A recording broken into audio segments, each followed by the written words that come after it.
Everyone, welcome to day 2 of our off-market investor challenge. Today, we are focused on building your scalable REI operating system. We all know that once you start getting a couple deals in the door, it's pretty easy to imagine your business at a place where you're bringing in, 6 figures and then 7 figures a year, but you need systems in place in order to do that. You can't wear all the hats, you can't do it all yourself. And the earlier you can set up those very, very important systems, the easier it is to then scale those systems. So what we wanted to do today was bring on Ty Garrett, who is an absolute industry expert in terms of both the data side from his DataFlik experience, and Ty, I'm going to have you talk about what the new DataFlik plus REISift is, because I think a lot of people listening in probably don't realize that you all have kind of joined forces now, and what that means for the way that it's going to benefit them as operators. So you want to kind of jump in from that point? Yeah, for sure. And thanks for having me, by the way. So for those who did not know, I am the co-founder and CEO of DataFlik. And about 2 or 3 months ago, we actually acquired and merged with REISift. And the way that this is like an 8 or 9 month project, like I think it started first in like 2024, and it was like in like September, October. It was like the first day we had the conversation. So this is a very long time coming. And the reason it started is we had a lot of users that were using our data and saying like, hey, can we get up integrations with all these different companies? Like, is there a way we can feed directly in, like launch control as an example? And REISift is like kind of like a centralized hub where it connects a bunch of different marketing tools together, and obviously houses a lot of data where you can have really good operating systems that build a lot of like scalability in your marketing and sales, and just everything from like the day you get a raw piece of information all the way up to a contract. And whenever we approached them, we're like, hey, do you guys want to do some type of partnership or integration? And that obviously morphed into, let's just merge together because it's a lot easier. And a lot of the things that we both were like choosing to work on individually were both things that either one we already had, or two, the other one was going to be building. And that was kind of like the dream for a merger for us. And now we're moving more towards like that merge together, like pulling everything into one app. So you guys will see a lot of that today whenever I show the platform. But over the next few months, probably the next like 60 days, we're going to have the apps completely consolidated. And the hope is to kind of be like your go-to sales and marketing engine that connects with a ton of marketing tools like launch control or like a dialer for your cold calling and things like that. And we really want to be like the centralized hub for that. And there's a lot of things coming down the pipeline, but that's the main reason of why we did it and like kind of where we're going with it. No, I love that, Ty, and I appreciate you sharing that, because I really think that kind of coming together, bringing together of tools is the future of the real estate investment business, because most operators are either solo entrepreneurs or they're running small teams. Even the big 7-figure operations are still running fairly small teams. So the more simplicity and the more plug and play based kind of solutions that we as the software and service providers can offer them, the more simplified their businesses are going to be. And so they can keep all of their core attention, the people listening in can keep their core attention on those profit-driven activities and not looking at managing this subscription or managing that subscription, or who's my POC with this company, who's my POC with that company, but rather just having set up plug and play systems that their team can run, so that they can focus on business or vision and growth and the things that really produce, the highest possible profits in the end, right? Yeah, absolutely. The amount of people that I talk to that have like such fragmented like stacks of tools like that, there's like 8 different softwares that they're using, and they're probably using like each one at like 10% of what it could be used for. And the whole point is to like pull in all the things that you really, really need, like launch control and like a place to house all of your CRM data and also all of your marketing data. And whenever you connect them all together and they all have one source of truth, like that's what like the top users and investors that we work with do. So we're trying to get everyone. And just before we really launch in here, Ty, you're gonna run with this in the beginning and start with, as where every REI business needs to start with, data. right? But for everyone listening in, we encourage you to jump into the comment section early, often. Hit us with any questions that you have. If it's something that we can answer in real time in the flow of the conversation, we will. If it's something that we need to get to at the end of the Q&A section, we'll do that. But make sure that you start peppering us with those questions now. You've got Ty's captive attention here. You've got my captive attention. So anything you have questions on, get them in. I also just wanted to really quickly remind everybody that this workshop series is running throughout the month of September. And so if you go to Launch Control's YouTube page, which I'll post in the comments in just a second here, hit the live tab. You'll be able to rewatch the education and mentorship presentation we did on Tuesday with Mike Hambright from Investor Fuel. Mike has a ton of experience in the industry, has been a real pioneer, and I think you'll find that his presentation very insightful. And then on with Ty today, and then we've got omni-channel marketing coming up, outsourcing coming up, expanding into new markets coming up, and then a live Q&A panel with everyone. So very much worth attending the full workshop series to really get a well-rounded idea of how to scale up your business to that 7-8 figure level.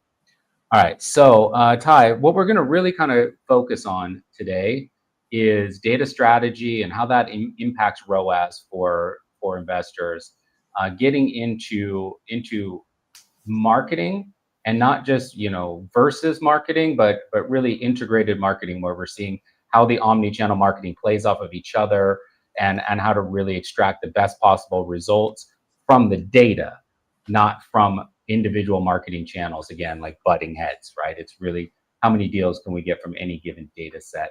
And also, of course, the CRM side of things, and how really all of that funnels into a CRM as a profit engine, and how to kind of get the most out of that for your business. So I'm going to let you take it away from here.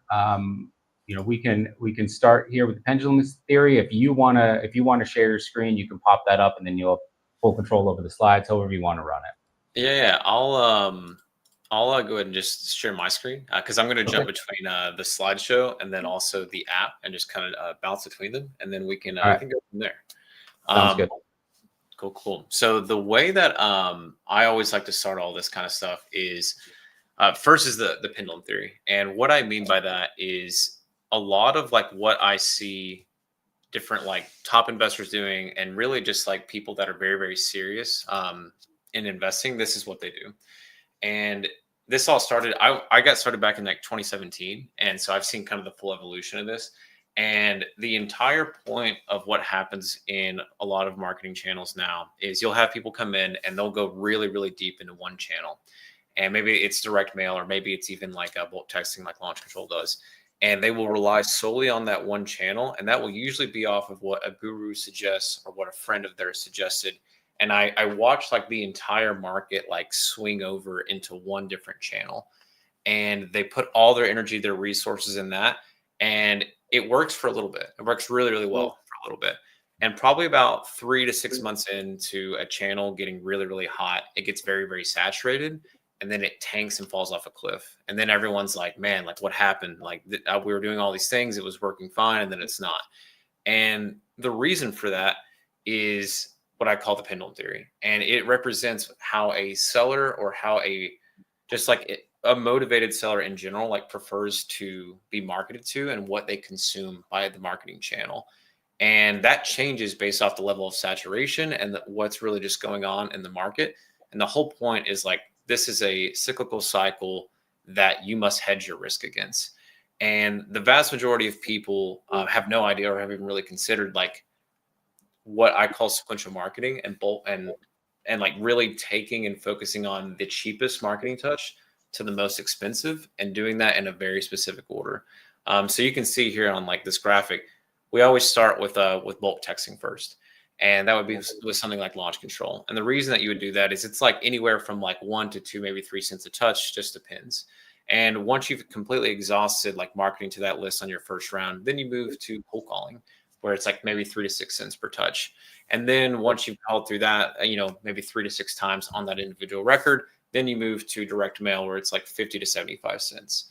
And the whole reason that you do that is you'll get a list of maybe 10,000 records, and you'll just go really deep into one channel, and you're not really like thinking about like, let's start with the cheapest touch first, pluck as many like low hanging fruit as we can, and then move to the next area.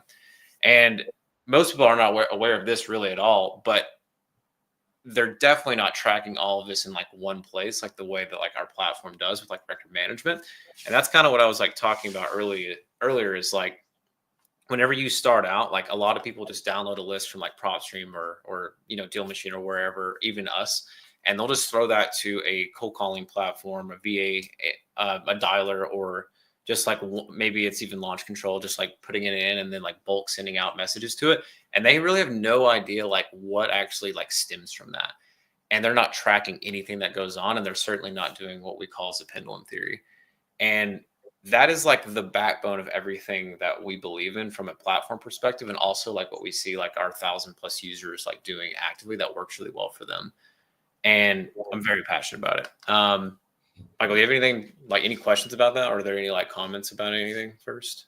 I mean, my only comment really is that I 100% agree, and we see the data in launch control, the importance of having a follow up, the importance of kind of combining your marketing, which I'm going to get into a little bit. But one of the things that we see being really effective, and I'll talk about this in a minute. It's like you said, like scaling up. So you're basically using the lower cost touch points like text through launch control to test a market. And if you're getting a deal out of that market, that money can fund the more expensive passive marketing efforts that you want to do, like direct mail or PPC or whatever. So it's having a system in place. It allows you, per the topic of this, it gives you a scalable system that you can follow. So I'll dive into that a little bit more, but short answer, yeah, 100% agree. Amazing. So as we go here, once you kind of have that backbone of like, this is like what we need to be thinking about, of like cheapest touch to most expensive, track literally every single thing at the individual property level. That way you can reverse engineer the KPIs and the inputs that you need to get the desired outputs, which is basically deals in our case, or just consistency for a lot of people.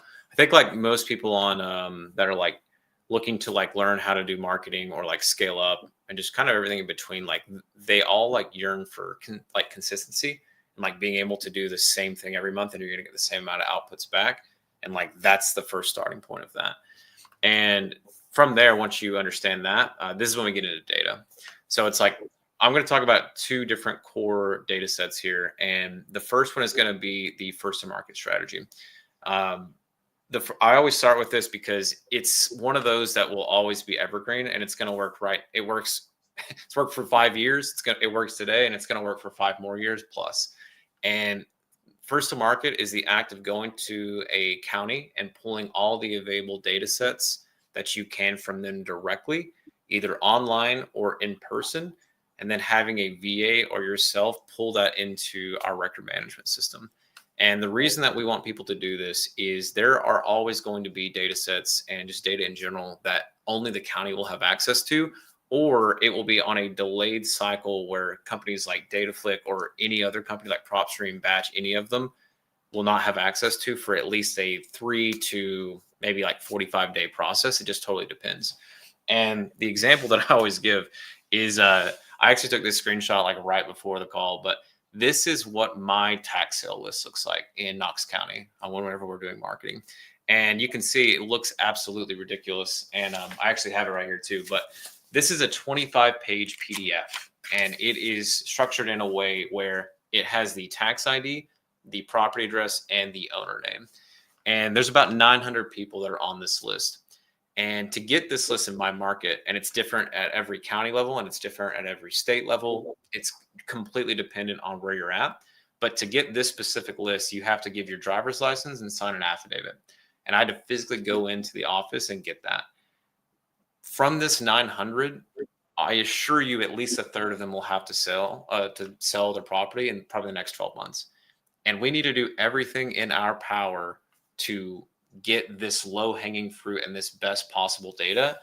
And there's a lot of other examples, but this is probably the best one because you have to think like, who is going to go to the county, get this data, and then actually do all the sequential marketing that I'm about to outline to you in your market? It's probably less than 5 people, and the 5 people that are probably going to do it are not going to do it to the level that I'm about to teach you to do it. And it's really what gives you that competitive advantage. And then we're going to layer in DataFlik data and all that other data, like with AI data as an example, on top of this already strong foundation. And it is one of the by far best strategies that we have come across. And just to kind of give everyone some examples of this, first to market data is usually one of these 5 things. It's a tax sale or tax delinquency, daily probate leads, evictions, code violations, and foreclosures. And you can pull those in. Not all of them are going to be available, and you don't even have to do any of them. This is just something that I see people doing really, really well with in the community. And then they layer this on top of already existing DataFlik data. Kai, can I ask you a question? Yes, please. So, a lot of those indicators, probate, code violation, those are very distressed property wholesale specific. Yep. About 30% or so of the launch control subscriber base is investing in land. They're flipping land. Are there any kind of these leading county indicators that are land specific that they might be able to utilize? Yeah, so it's funny. Tax sale lists are one of the biggest ones for land. I know it's like very, very hard to see. This is also a lesson for kind of everyone that is also doing land investing. Probably like 70%, 80% of the time, a land property is not going to have an address number on it. So like you see that literally that very first property is old Lowson Road, but there's no number in front of it. That is with like 99% confidence that is a land deal. And the only way that you'll be able to find that is if you upload it into our system, just how it is. And we have a button that enriches all of that data that actually pulls in that APN, which is basically the main way that you would find a land parcel, and also the owner information and skip trace it and all that good stuff. But tax sale and tax delinquency most of the time is land related because people just like forget about it and don't pay their taxes, and then that stacks up really fast. And also it's just a lower priority than your primary residence, obviously. Like if you're going to pay taxes and only can afford one place, it's probably going to be what has the roof over your head as opposed to that land parcel. So yeah, all these lists definitely have a lot of land applications to it as well. Cool. Any other questions? Yeah. Cool. So I'm going to get into this too, but I know it sounds crazy, but like the day that these distressors and this first to market data comes to the county, we have people that have entire boots on the ground, VAs pulling it online, and it's very important to get either in a daily or weekly rhythm to do this. And the reason you want to do it that way is like this is all about like speed to lead. There's speed to lead on the CRM side once it becomes a lead. Same concept for like speed to lead as far as like whenever a motivation hits, which is also something that we'll talk about whenever we get into the stack niche data, which is DataFlik's data set that we layer on top of first to market. And this can either be done by VA, by boots on the ground, or by yourself. Depends on like where you're at, your size, all that good stuff. Mike, did I miss anything? You good? Perfect. So the next thing I want to talk about is our stack niche data. The stack niche data is exactly what it sounds like. We are stacking lists together and like layering distress factors over top of an individual property. And we want the whole point of this product specifically is we are just focusing on the 18 best lists to give you the fewest amount of properties that you could either pair with the first to market strategy or just use as a standalone process if you don't want to deal with that, or maybe it's not available in your market. And this is exactly what I was talking about by like those hard hitting things. So like probate, tax delinquency, divorce, liens, code violations. There's so many of them, but like it's basically giving you the most distressed people with the top 18 lists to give you the fewest amount of records possible. And we want to stack that with first to market if we can. If we can't, that's totally okay. And once we have those data sets, the next part of this process is we really want to understand where should we be marketing this data, or where should we be marketing to with the data, and also how should we be actually executing that from a strategic perspective. And I'm going to get into the app a little bit here, but we have a tool called the Market Finder. And the Market Finder is a tool that basically determines like the investor transactions that are in an area, the best buy boxes for that area, and the economics of like supply and demand, and also like days on market, all about like the granularity at the nationwide level, the state level, the county level, and the zip code and neighborhood level. And you can take a very large data set, or what would be a large data set, and refine that down to the highest probable ROI areas with the best data. And you can see that this is all like building up, right? Like we have the pendulum theory of like, we need to do all these things sequentially from the cheapest to most expensive marketing touch. We need to track it all. Now we need the best data, which would be first to market and stack data. And now we're like, where do we actually need to focus geologically in this market with all of these like strategies and data sets? And that's what this Market Finder does. So to kind of give you like an overview before we dive into the app, because I know it can be a little confusing whenever I get in. So it's going to pop up and you can see this tab is enabled with the most amount of investor transactions. The darker the state is, the more amount of investor transactions there are in that specific market. So like you're going to see some correlations right off the bat. Tennessee, Texas, Florida, California all have very dark colors associated with them. And they obviously have a lot of investor transactions that are great for landlords or real estate investors in general. And then we're going to go into my market because I know it really well and I can kind of talk through it because I'm active there. So if we move over to Tennessee, we just clicked on Tennessee. This is the whole county map and it's the same thing. So the darker the color, the more amount of investor transactions there are there. And then we go down to the county level, and this is what the county looks like at the zip code level. The darker it is, the more amount of investor transactions that are actually there. And then this is where I really want to get into the app itself. So we'll just dive into the Market Finder, and I'll take us exactly where we were before. Obviously, this has all 51 states that are there. So if we come over here, select Tennessee, move over into the county for Knoxville. One thing I will touch on at the bottom of this, so we have this nice map. It's all like interactive. You can click on all these things and you can also search at the top here. But you also have this data visualized in a table view. So like I have Tennessee enabled. So Shelby County, which is Memphis, has had 761 investor transactions in the last 6 months. Davidson, which is Nashville, Tennessee, has had 328. And Knoxville, Tennessee, which is where I live and market too, has had 238.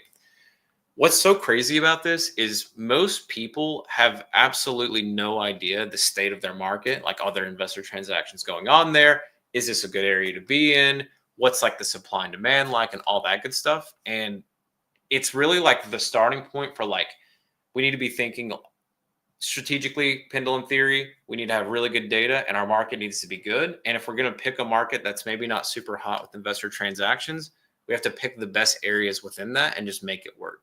So once we've selected, obviously we're going to talk about Knoxville because I know that market great.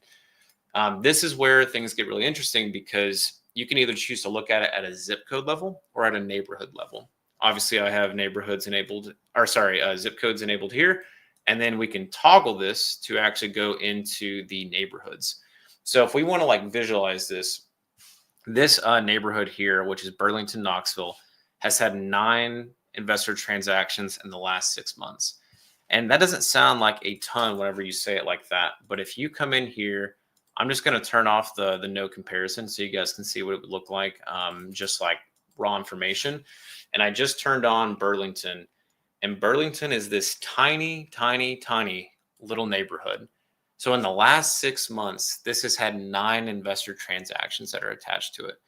And if you're marketing and maybe you're just starting out, or maybe you're operating a huge organization, whenever you're doing this marketing, you want to focus on the top zip code and the top neighborhood and sequentially move down the pendulum theory in your sequential marketing flow in the highest ROI in the top areas from greatest to least. Because the odds of you getting success by focusing on those areas first are astronomically higher. And I'll give you a few examples. So say whenever you're in here, if you're trying to wholesale and there's already been, you've basically proven that there are active buyers in that market or they wouldn't have purchased there. And if there are also so many active buyers purchasing there, it's probably great for flips too, This is just like the North Star indicator that the odds of you getting success if you do a ton of marketing here is pretty much near 100% if you do all the things I'm talking about. The problem is most people have no idea like what these things are strategically, what data they should be pulling in, and certainly like what areas they should be focusing on from a marketing perspective. Michael, do you have anything to add, or am I making sense? Is it a little overwhelming? Oh, I think you're muted. Sorry. So yes, you're making sense, but I just want to kind of clarify something for my own understanding here. Yep. So when we're looking at, and if you could even like pull back up that view where it shows investor activity in Yep. in the general market. Yep. So what I'm wondering about is kind of the sweet spot, right? Because I think a lot of people coming in, understandably, make the assumption that, they look at that dark blue and they go, well, I don't want to be there. There's too much competition. So they look to go kind of outside of that, right? Yep. But then you stack on top of that, what you're going to find is that in a lot of those very light blue areas, there have been very few, most likely, investor-led transactions in those areas. So is there kind of a sweet spot that people want to aim for where there's shown proven investor activity, but you're not going to be one of like 48 direct mail pieces that every single homeowner in a distressed situation in that neighborhood is getting? So a lot of the times, this is more of my opinion than probably anything else. But whenever you toggle back on this this comparison, and I'll swap it over to zip codes because I think that's probably the easiest for people to kind of digest. Whenever you look at these areas that are on the outskirts, as in the lighter colors that don't have a lot of this transactional volume, it makes no sense a lot of the times to market there. So I usually suppress all the 0 and 1 zip codes, maybe even 2, just depends on like what market that you're in. Because the odds that you get a disposable deal or just a strong opportunity in general is very low. Not always the case, but more than likely that's going to be the case. And I would suppress all of those zip codes first from your marketing. I can show you guys how to do that in Set of Records. But when you're talking about like the areas of like where should we be focusing on from like a saturation perspective, most of the time people are just blanket marketing to an entire county, and whenever they're doing that, they're not really going deep and doing the sequential flow that I'm going to outline in those hot areas. A lot of the times they'll just do one call, maybe 2 calls tops, or 1 or 2 texts tops, and just kind of move on. And I am of the belief that you want to focus on the top areas and go very, very deep there and track everything. And once you have done that, then you'll move to the next. And it's almost the example I give a lot is like, like we're trying to squeeze the lemon as much as possible, and people barely touch the lemon. Like though, so you will get a much higher return if you focus on those high ROI neighborhoods and go as deep as possible with them, with what I'll show you in a minute, as opposed to going very, very wide and only touching them a few times. And do you find that as part of like a positive benefit of competition, that when you do market to some of those higher volume areas, that there like correlating a higher likelihood that they're familiar with off-market real estate, that they've perhaps had a conversation with someone in the past, and you're not going through the start from zero, build trust, stage the opportunity kind of talk track? Yeah, a little bit of that. Like they're a little bit like almost like solution aware of like Uh-huh. real estate investors. But it's probably just dependent on more about like they've explored it a little bit. And Yeah. a better example is like I talk about like markets a lot and how like some of them are distressed and some of them just aren't at all. And I give an example of like San Bernardino, California has a lot less investor transactions than like Detroit, Michigan. And the reason for that is like the populace there is very different from like a socioeconomic status, from like, are they in these financially distressed situations? And most of the time, there's a strong correlation at the neighborhood level with those areas as well. I mean, that's not to say it will always be like the case, but like whenever you're looking at Burlington, you can see the median home value. I don't know if you can tell in the bottom left corner is 153,000. And if you look at the median county value for all of Knoxville, it's 364,000. So like that is a huge difference in like the socioeconomic status of people there. And I think that like causes them to be a little more aware of that, but not to say that like it wouldn't work in other areas. They're just more aware and like in deeper problems. Yeah, it's a leading indicator, right? And the more that you can drill down to a leading indicator, the higher likelihood that you're gonna find success. Yep, I would agree. I think that you'd agree with this, but it's, we in real estate investment, it's, there's kind of an old adage that it's a numbers game, right? And that you have to have a certain amount of volume, because let's be honest, the conversion ratio from messages sent or from your kind of marketing outreach to inbound, where you're actually having a conversation, is pretty low when in comparison to other business models. And then the number of those calls that are actually going to convert into what in our business we call it a deal, but let's call it a sale, right? For any kind of given business. Again, that conversion percentage per like 100 leads that come in the door is again pretty low for comparative businesses. And so I think that sometimes people get stuck in this mindset of, well, the only thing that you can do is just throw volume out and convert, at a low percentage, but making a high amount of profit, right? Whereas really what you're showing is that there is strategy baked into that volume. And when you start to really drill down and you find those neighborhoods where there's a $200,000 gap between that neighborhood and adjacent neighborhoods, in terms of overall home value, getting that leading indicator, is your chances of converting at a higher percentage, even if it's 2% higher or 3% higher, go up. And when we're talking about a sale in REI, your assignment fees being 20 grand, 2-3% is massive. And when you're talking about, this is one thing I actually forgot to touch on that you just reminded me. And by the way, absolutely spot on. Like this is a numbers game, and like the more numbers that you put in, the higher the odds of you seeing success are. I'm just trying to get people to be more cognizant and like efficient with those numbers. So whenever you look at this neighborhood, Burlington, I mean, it could be for any of those neighbors or neighborhoods as you scale down here or scroll down. This is the median home value of that neighborhood straight up. So it's about 210,000. This 153,000 represents the average sale price of the median homes that have sold to investors. So it shows you the ratio of people's willingness to sell at a discount based off that actual area's median home value. And it's kind of a North Star for like, is there like opportunity here in general for investors as well? And the system also builds on that, and it's tied into like our models and data as well. But that really shows you too, like if you looked at like that neighborhood versus like one that doesn't really have any investor transactions at all, there's a much higher discrepancy for people wanting to sell at market value as well. Yeah. That is mostly, we could talk about the market finder all day. Is there anything else that you think I might have overlooked that you think people would see value in?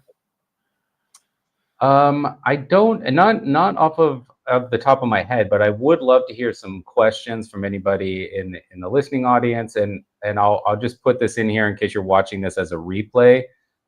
You can put questions into the comment section still, and we're going to be monitoring this as the replay goes through, so we'll be able to kind of catch those questions later if you get to them later. But yeah, I think we can keep moving on. I think you've framed very well the importance of finding strategy in your market, even in the volume game. Thanks. Perfect. Okay. Now, once we know where we're marketing, this is probably one of the more complex things to kind of touch on. So, and I'll jump back in. I'll first illustrate what it looks like, and then I'll show you in practice how it actually turns out inside of like record management and all that good stuff. So whenever a property comes in, you need to do what we call sequential marketing, which ties into the pendulum theory. So this is going to be a multi-attempt outreach as far as like, we're going to call them, we're going to send them a text, and we're going to leave a voicemail if they do not answer. And we're going to touch that 4 times. But a better way to do this that I kind of talked about in the very, very, very beginning is whenever you get this huge lump of data, I think you touched on it a little bit as far as like testing it out or testing out a market. If you send out a bulk SMS blast using launch control and get all this data back, you're going to find a lot of dead numbers. You're basically going to clean the data to essentially remove all the numbers that you shouldn't be reaching out to. And now we have a nice curated list to start with cold calling as an example. And that's a very, very effective approach, because whenever you use like the integrations inside of our platform, like Launch Control as well, say we have this record here, there's all of these phone numbers that are on this individual record that are skip traced. And if you wanted to use the integrations, like Launch Control as an example, and we scroll on down here, if you use Launch Control and mass text all the people here, all of those phone dispositions are going to come back exactly how they were whenever we originally started this campaign. And probably an example would be, more than likely, there's this number will be dead. Maybe this number is dead. Maybe this one's just like wrong. And then maybe this one was no answer. And you can already see I already have this this correct phone number enabled. But say that was the original like dispositions that we got back from Launch Control. And now we have only one number that we need to call, and we had one other number that didn't have an answer. So we're going to reach out to both of those phone numbers because the other ones are wrong and dead. And most of the time, people are not tracking like any of this at the record or property level, but we've cleaned so much of our data. That way we can really start already so much more efficient at the cold calling pillar from the pendulum theory. And the whole point of sequential marketing is we're doing that really cheap first touch with text. Then we're moving to calling, and we're going to leave a voicemail if they don't answer, and we're going to send another text to follow up with them. And if we end up not actually reaching them, then now we know like maybe there was no answer, and maybe this one ended up being the wrong number whenever we did reach them. There's only one other number that like could be it, and eventually that will get exhausted. And this, and only then, is when we would maybe start direct mail, because we've exhausted calling and texting first, and now we're moving to the next channel that could be like the thing that actually wants this seller to interact with us.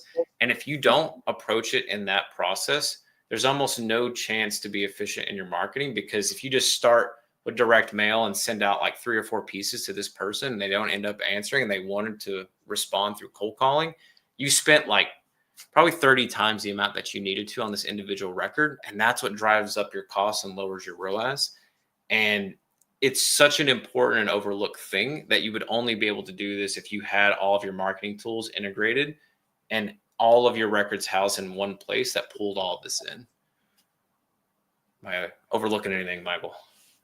No, I'm going to expand on that in a minute when we get into my section. So I'm not gonna jump in yet, but yeah, I didn't mean to we're 100% in line. And what I like, full disclosure here, and maybe I shouldn't disclose this, is that you and I didn't really we didn't plan this out to the level to say, okay, let's get our story straight. We have to say the same thing.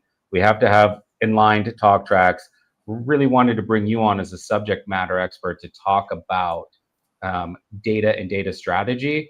And then, I wanted to just pick that up and talk about text engagement strategy, right? And so the fact that both of our strategies are actually perfectly in sync based off of what we've seen work in the market, you through your, not only through DataFlik, but also through your own investing company, and me by interacting with thousands of investors across the country in Launch Control and seeing like what really hits and what doesn't. The fact that both of our strategies are deeply in line, I think, is really telling. I mean, it is tried and true. Like I'm telling you, you can't guarantee anything, but it is this strategy is the closest you're going to get to it. Yeah. And since you're going to touch on it, I won't get too deep into that. But the main thing is you want to do everything sequentially and track it all at the property level and integrate all the tools that you're going to use. And the starting point of that being texting is a really, really good way to do that, because it cleans up the data before it moves down the path, the sequential path. And you're obviously going to get like traction from it on top of that. And you'll use that traction to further drive the rest of the marketing that goes down that pipeline. And that's what gives you that consistency and scale that everyone's really searching for. The last thing that I'll touch on is a concept called deep prospecting. It's probably like one of my most favorite things that I've seen users do. So whenever you're coming in, and you wouldn't be able to do this if you didn't have all the dispositions and the tracking at this individual property level. And say that you run into a situation where you've tracked all this stuff. Maybe we're throwing in a filter on this. I'm not going to get too deep into this because it'll send us down a crazy path. But if you this particular filter here is skipped with no phone numbers. So we skip traced this property. We had no phone numbers available for it. And maybe there was a situation like I was showing earlier where we've done a lot of marketing to this and there's no phone numbers left to call because they were unreachable and they're all dead or wrong or something like that. Whenever you come over here and then you swap this to, yes, this is a vacant property and no, there are no phone numbers that are available. And we pull up just a random property here. So you can see there are no phone numbers that we can skip trace and actually do any marketing to. And this mailing address is vacant. So mail's not going to work. So we have mail that's not going to work. We can't call them and we can't text them. And now this is where it comes into a process called deep prospecting. And we have found that been verified would be the best for this. Tapped in the wrong thing. And been verified is a tool where it's basically skip tracing, just with a little bit less regulation because it's not primarily used for marketing use cases. So people will come in and they will do just like I'll pull a report from the past for the sake of time, but they'll come in and they will search the exact property address of this 307 North Weisgarber Road, and they'll find the owner of this person. And it's almost like you get an entirely new set of phone numbers to call, the family and ancestry of this person, and you can add in all of these phone numbers and all of these emails inside of here and pull all of this data into SIFT and do the same cycle over and over again. And eventually you will run into a place where either deep prospecting worked and you found them, or the other piece is deep prospecting did not work and they're really motivated. No one can reach them though. And that is by far some of the biggest opportunities that you're ever going to get. And that's where people do door knocking or just anything that they possibly can to reach them. Maybe they're reaching out to relatives and associates. Maybe they're pulling them in through like social media, trying to find them on Facebook and messaging them. And you would never be able to do a process like deep prospecting if you were not tracking everything at the property level and integrating all your tools into one stack.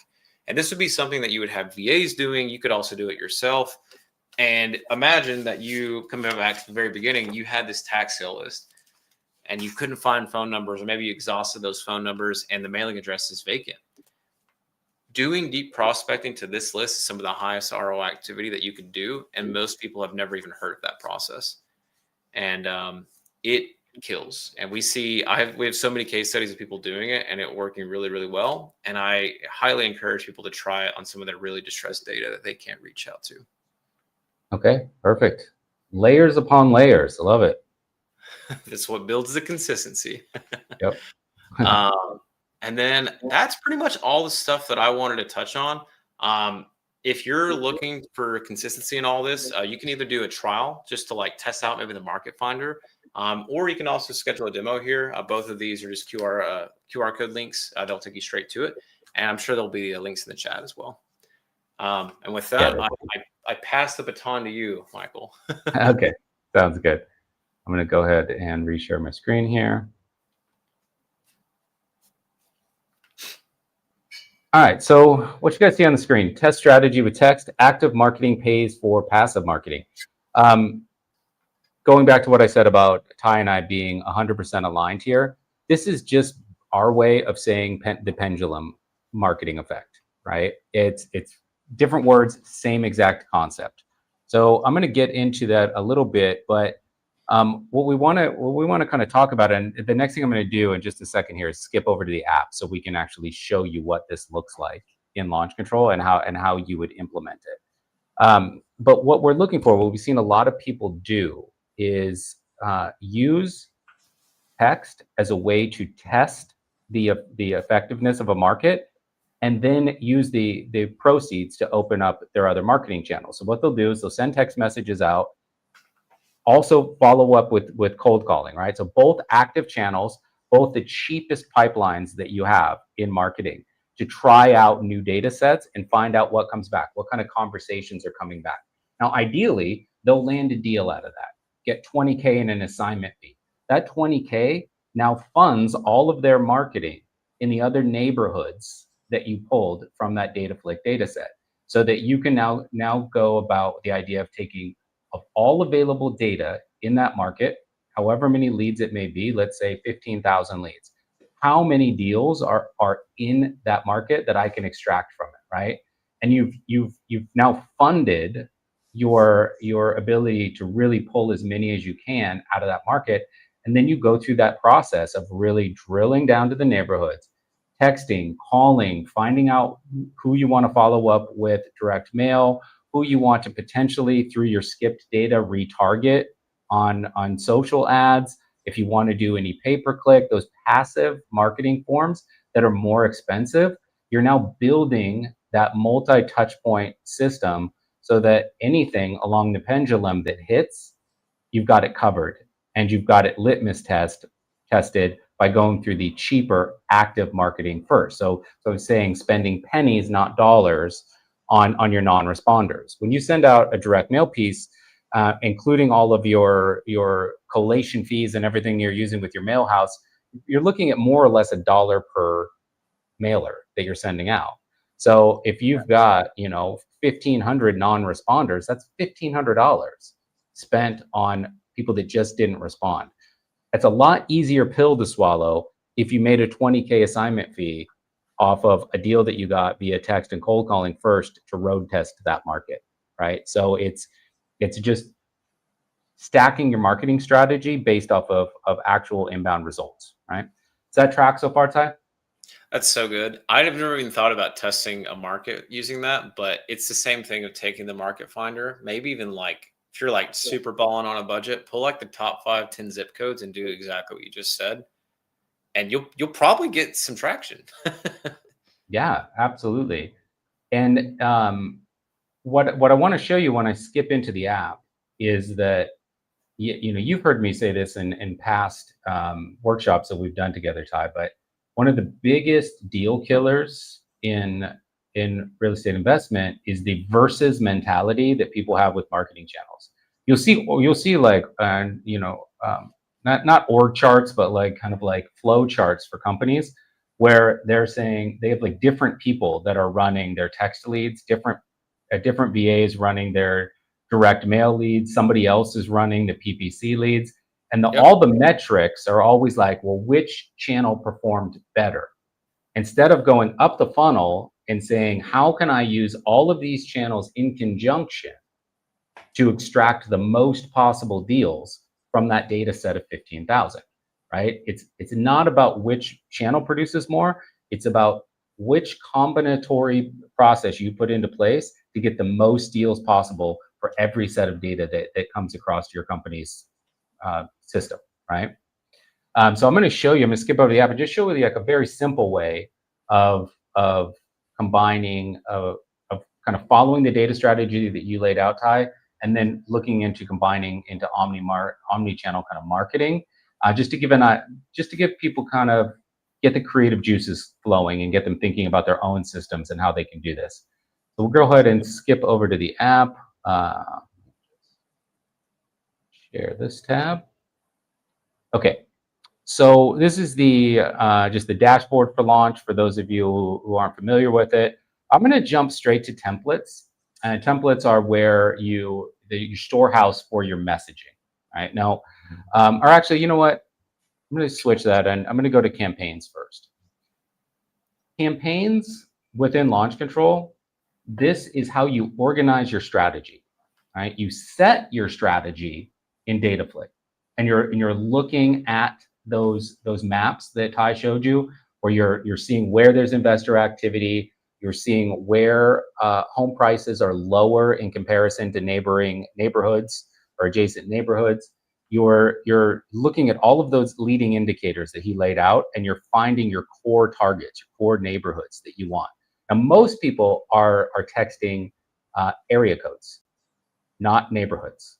Right? So you being able to drill down to that neighborhood level puts you 10 steps ahead, right? Because the whole concept behind texting from a given area code is that you look like a local investor. But if you can go in saying, hey, I'm looking to buy property in the Tampa Heights neighborhood, right? Now you're being very, very specific. You're talking about their block or a couple of streets down, right? You're talking about their specific neighborhood. So if you look at, we're talking about this, I think you can read the top one. For those if you can't read it, what it says is Tampa, right? So Tampa is our core market.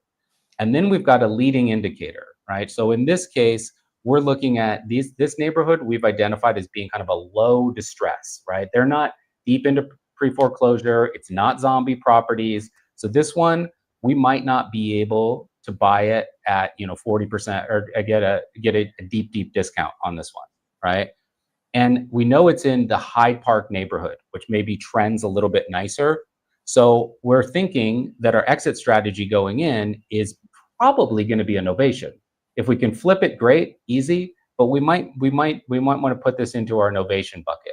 So you've got your whole strategy kind of laid out in your campaign, and that's going to inspire or indicate how you want to approach them in terms of your messaging, what you want to say. All right, so data strategy informs campaign organization strategy. Data plus campaign organization strategy informs what you say in your A/B testing.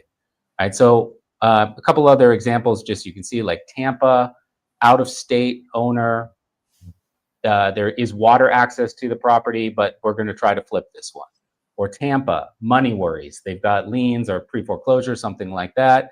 All the homes were built before 2000, so there's a higher chance of finding kind of physical distress factors on the home, and we're aiming for a flip, right? So you can see different levels of strategy baked into the campaigns. Any questions on that or insights on that before I skip over to the template side of this side? No. So whenever you guys are pulling in like the Hyde Park stuff, like how is that just based off of like what data are you pulling that from? Yeah, well, that would have to be something where a data provider like yourselves can get you that very granular data. Like you can get down to a known area. Otherwise, the more that you step back, the wider it gets. You're just losing that exclusivity, right? So like every data provider will allow you to pull data from not from a zip code, from an area code, right? Or from Yep. a city or citywide. Yeah. The question of value to me is, from when you're looking at data and data providers, is how granular can you get? How far can you shrink that down? Because ultimately, what you're looking to buy a house, right? Or you're looking to flip a house, or you're looking to flip land. But that transaction goes through a human being, the person who owns it, right? So your ability to get that deal is going to come down to your ability, or your sales team's ability, to connect with that homeowner. And the more you know who you're talking to going in, the easier it is to get to their kind of true distress, their true motivation, because you know a little bit about them going in. You're not starting from cold call script light and like, so are you looking to sell? What neighborhood are you in? Blah blah blah. Like you're taking the first page of the cold calling script and cutting it out because you already know that stuff. And so you can really kind of jump in at a more personal level. Makes sense. So what that looks like in terms of a template, right? So I'm going to go down to for the templates we went with the Tampa Heights neighborhood, right? So, but it's the same kind of structure. This would in your campaign it would be named the same way. So we know it's the Tampa Heights neighborhood. We know they have money worries. We know all the homes were built before 2000, and this is going to be our B test. Right, so we want to send out different types of different content approaches for each one. So this is our B test, and the real difference in this one is it's very personalized, but it is my company focused, right? Instead of I, it's our company, my company. It's taking that more like professional company level one approach for Yep. for test A. The only real difference here is that I'd love to buy a place. I've been trying to find a place in Tampa Heights. I'd love to purchase a home in Tampa Heights. It's more of an I approach instead of a we approach. And so even that simple level of A/B testing will get you measurable metrics. And you might find that in some neighborhoods, people want to know that they're talking to a real company. They're maybe a little bit scam leery, and in the individual eye approach turns them off. Yep. And this doing an A/B test will very quickly help you sort out what lands better in that market. And speaking of using text first, if you're finding this out, right, and you know that the company first approach, the we approach first works best in that neighborhood, and you want to later do direct mail or paid advertising to those areas, well, now you know what kind of content is landing with them, right? You've already tested what kind of, marketing copywriting essentially is going to land with that audience. So it puts you a couple of steps ahead again, right? And adds efficiency to the later marketing that you want to do. Now, the other thing that I wanted to add is that, look, all marketing channels work, right? This is why you or I will never say you choose, right? Or test and eliminate, because they all work. It's just a question of how to get them to work at first at peak efficiency by themselves, and second at peak efficiency when combined. So if you think about these neighborhoods that you'd be reaching out to, Ty, like in the ones that you found, right? Now, let's say that you are texting cold calling first, right? And then you want to follow up. You want to send some direct mail to some of those people, maybe like the non-responders in the area that didn't respond to a text. When they get your text, they're going to assume company A. When they then get a direct mail piece from you a few weeks later, they don't know that it's the same company. To them, it's just another investor looking for a deal, and it's much easier to dismiss if you're not connecting those things, right? So when you connect the two and they understand that both channels are the same company, you're creating legitimacy for your company, right? You're getting out of that like one-off spam attempt that they're very likely to disregard. So if we look at this, like again, we go Tampa Heights, money worries, so they've got liens or they're in pre-foreclosure, something like that. So this is for direct mail that you've recently mailed, right? Like it just went out a couple days ago. Your message is going to say something like, I dropped some info about our company in the mail. You should get it in the next few days. Take a look, text me here whenever you're ready. Look forward to connecting, right? Or I dropped some details in the mail from including your company name. You should see it soon. It's about potentially buying your home. You'll see our rocket logo at the top, or the rocket logo makes it easy, right? So something that connects this text message to that mail. So when they do get it in the mail in a couple of days, it jogs their memory and they go, oh yeah, that guy texted me about that, right? And so now you've got the phone number and the website, which are going to be listed on the direct mail piece, and you've got this number. So you've got multiple channels that they can come back and contact you to get that very, very important discovery call set up, but you're unifying your marketing going in. Is that all? Any questions about that so far, Ty? I don't know. This is perfect. Whenever you have everything unified, that's like what drives the ROAS so much higher. And whenever you just do it siloed, that's like the whole theme of it just does not work nearly as well. Like when just the small thing of connecting the mail, well, not even to go back even further, the small thing of personalizing it and then sitting it out and then connecting it to the mail, like that continuity is what drives so much revenue. And I don't think people understand that. And I appreciate you highlighting it. Yeah. And look, it gives you the ability to be more of a, much more targeted with the more expensive forms of marketing. So there was that one neighborhood that you talked about in the data that you pulled up, where I think it was a small little neighborhood, Bellingham or something like that. And there were like 9 investor transactions that had happened in that neighborhood in like a fairly short amount of time, right? So it's a very high value neighborhood. Yep. Like even if you wanted to kind of reverse the flow of this and you wanted to start with direct mail, because you know that that's a high value market, you're only going to send 600 pieces or less, 300 pieces, something like that. But per the pendulum thing, even if the pendulum starts going back the other way, you're taking direct mail and you're supporting that with a pre-text or even a post-text of like, you should have gotten that, a day or two ago, look for the rocket logo at the top, and Yep. then cold calling.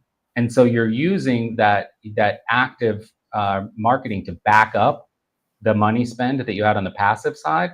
Then you're going to get the same net results of stringing together touch points, and that stringing together touch points being the catalyst that gets you results, gets people on the call. Yep. I 1000% agree with you. Well, I'm glad we don't have to fight live here on YouTube. And then, the last thing I'm going to say, just to kind of wrap this up. Look, the inbox and launch control, this is where you make all your money, right? Like for you, it looks like email, but it's not. Every single one of these people has a phone in their hand. These are all active conversations, or at least they were at the moment you sent out your batch, right? So you have 20, 25 active conversations. They're all still holding their phone. You have their captive attention. And so you want to treat it as such, right? And you also want to know, again, who you're talking to, right? So you're going to know based on you can sort by campaign. So you can get down to that like Tampa Heights neighborhood campaign and know that every one of these leads that you're interacting with is from that area. You know that every one of these leads that you're interacting with at the top of the fold has a house that was built before 2000. You know that every one of these leads at the top of the fold was someone that you sent direct mail to, and they should be receiving that mail in the next couple of days. Some of them just got in early and they're like, "What do you mean? Tell me more about your company." But you've gotten in already, right? So then what do you do with that, right? So it's giving you a very clear idea of, if you think of like running a sales organization, you don't want to give your sales team leads from 7 different industries and then just say, well, go call everybody, right? Like if you guys, like Ty, if you're selling DataFlik and you want to call a bunch of investors, you want them to talk to people that are early stage solo entrepreneurs and have that talk track and be in that place and show that demo. And if you're talking to people that are running 7-figure operations, you're having a different conversation and it's a different set of talk tracks, right? And there is no difference in the way that you talk to homeowners. Knowing who you're talking to allows you to really hone in your pitch and hone in and how you engage with that homeowner. And that's only going to up the efficiency and get you more deals, which is what we're looking for, right? We're looking for scalable systems. So if you can have filtered conversations, you can use the tagging system to add things like sent direct mail or direct mail follow-up or PPC support or retargeting support, where you're taking these omni-channel approaches and you're using text and probably cold calling, the active marketing in a support and conversion role. Then again, like you have this system that is, you don't need to do that yourself, right? Once the system's in place, you teach your team follows the steps, they put together those touch points, and you've got a system that is highly scalable, right? It's and if the marketing is done right, a system that pays for itself. Yep. One deal covers everything for the year. Exactly.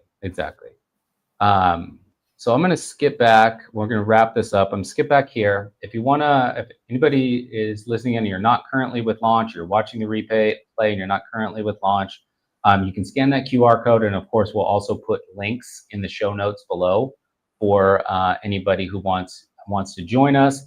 And then I wanted to, before we hit Q&A, which again, like I put it in the chat here, but if anybody has any questions, get them in now. You've got a couple minutes of Ty's time left, so make sure you get them in. And then the last thing I wanted to mention is just once again, like this is a September-long series.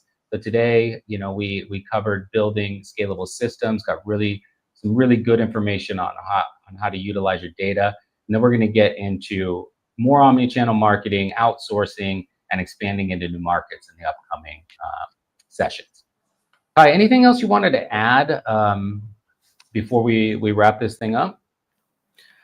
I would say any advice is we talked about so many things here.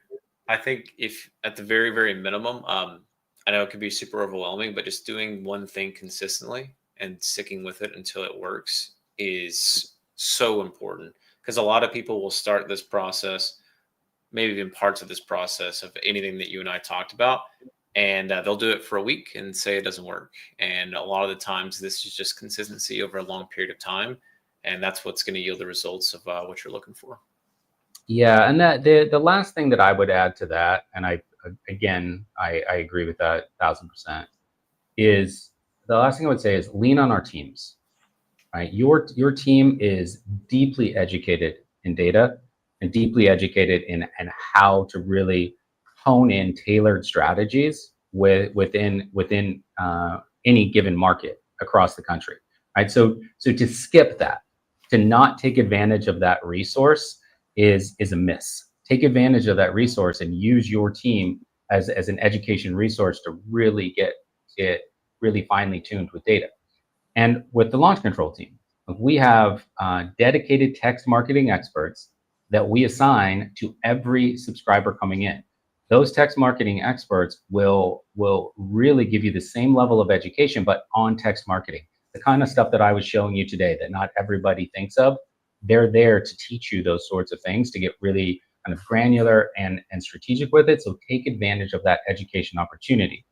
And if you are a solo entrepreneur and you're like, look, I love all this strategy, but I have time for the data analysis, don't have time for the texting, or vice versa. Look, Launch Control has done for you services. It's called Launch Leads. We'll take the data and then we'll run all of that data through Launch Control and push you seller conversations, warm handoff for any seller that's looking to have a conversation. You get on the call in the next 10, 15 minutes max, speed to lead, and it gives you the opportunity to basically convert active marketing into passive marketing, right? Where you're just fielding inbound leads. So if time is an issue, we've also got solutions for that. But it's start by talking with our teams and coming up with some joint solutions. And again, how you can plug and play both of our systems together for minimal effort, peak efficiency. 100%. Ty, we do have a question from Buzz here. Could you explain the median home value versus median sale price in Market Finder again? Yeah. So the way that works is whenever you have a so like if you're looking at a zip code or a neighborhood, the median home value is for all the homes that are in that specific area. And the median sale price is like, if there were those 9 homes, like I was talking about in Burlington, those 9 homes all have a median home value of like what the AVM or like the Zestimate would say. And that is what it's essentially showing of what it's sold for. So say the median home value for a neighborhood's 200,000, but the average sale price that goes to investors is 150,000. On average, investors sell for like 75% of what that median area is like. Great question, Buzz. Appreciate that. Okay, guys, last chance. Any questions? Get them in. If not, we're going to wrap this thing up. And again, if you're watching in the replay, hit those comments and let us know. All right, Ty. I think that's it. I really appreciate your time, man. Thank you for coming on. That was invaluable information. No, thanks, man. Thanks for having me. I appreciate it. Sure thing. Bye. Thanks, bye.